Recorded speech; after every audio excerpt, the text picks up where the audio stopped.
তোলাবাজির টাকা না পেয়ে দাদু ও নাতিকে বেধড়ক মারধর, গুরুতর চোট পেয়ে হাসপাতালে চিকিৎসাধীন নাতি। ঘটনায় চাঞ্চল্য হাড়োয়ায়।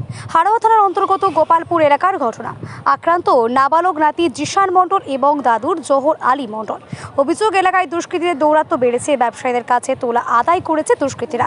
তোলা না পেয়ে চলছে মারধর, হুমকি। অভিযোগ, একটি রঙের দোকানে তোলা আদায় করতে চায়। দোকানের মালিক অনুপস্থিতিতে তার নাবালক নাতির কাছে তোলা টাকা চায়। সেই টাকা না পেয়ে ওই নাবালককে এলো পাথারি মারধর করে মাথায় জোরালো অস্ত্র দিয়ে আঘাত করে রক্তাক্ত জখম করে দেয়। নাতিকে বাঁচাতে এলে দাদুকে মারধর করা হয় বলে অভিযোগ। মারধর করে ক্যাশ বাক্স থেকে ছিনিয়ে নেওয়া হয় লক্ষাধিক টাকা। আহতদের দ্রুত স্থানীয় দোকানদাররা উদ্ধার করে হাড়োয়া গ্রামীণ হাসপাতালে নিয়ে গেলে চিকিৎসকেরা ওই নাবালককে বসিরহাট জেলা হাসপাতালে রেফার করেন। চিকিৎসা করেছে, বলেছেন মাথায় গুরুতর আঘাত পাওয়ায় তার অবস্থা আশঙ্কাজনক। এই ঘটনায় হাড়োয়া থানায় 6 জনের বিরুদ্ধে লিখিত অভিযোগ দায়ের করেছে আহতদের পরিবার। অভিযোগ পেয়ে ঘটনা তদন্ত শুরু করেছে পুলিশ। কি ঘটেছে বলেন তুমি?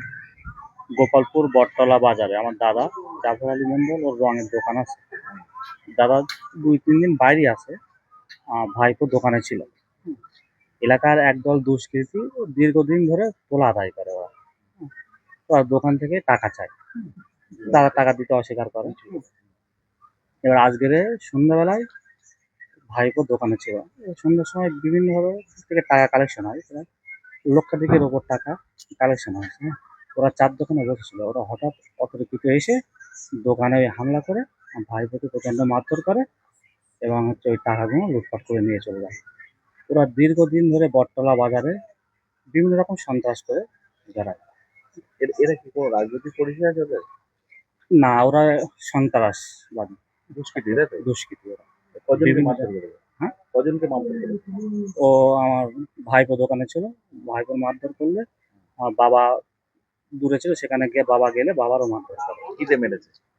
ওদের হাতে লাঠি ছোটা অস্ত্রও ছিল। টাকা পয়সা নিয়ে গেলেন? হ্যাঁ, টাকা পয়সা মানে সন্ধ্যার সময় প্রচণ্ড পরিমাণে টাকা কালেকশন হয় সারাদিনের পরে। লক্ষাধিকের ওপর টাকা ছিল, সে টাকা নিয়ে চলে গেছে। সে টাকা নিয়ে লুটপাট করে চলে গেছে। ট্রিটমেন্ট হয় কোথায় ওনাদের? আমাদের ওই এখানে হাসপাতালে ট্রিটমেন্ট হয়েছে এবং ভাইপোর তো প্রচণ্ড লেগেছে, সিটি স্ক্যান দিয়েছে, ওরা রেফারও করেছে। বসিরহাটে? হ্যাঁ, কি চাইছেন এখন? ওদের দৃষ্টান্তমূলক শাস্তি, কজনের নামে অভিযোগ? যাতে এরকম এরকম মানে কার্যকলাপ আর না করে বেড়াতে পারে। কজনের নামে অভিযোগ করবেন? ও 5-6 জনের নামে। 5-6 জনের নামে।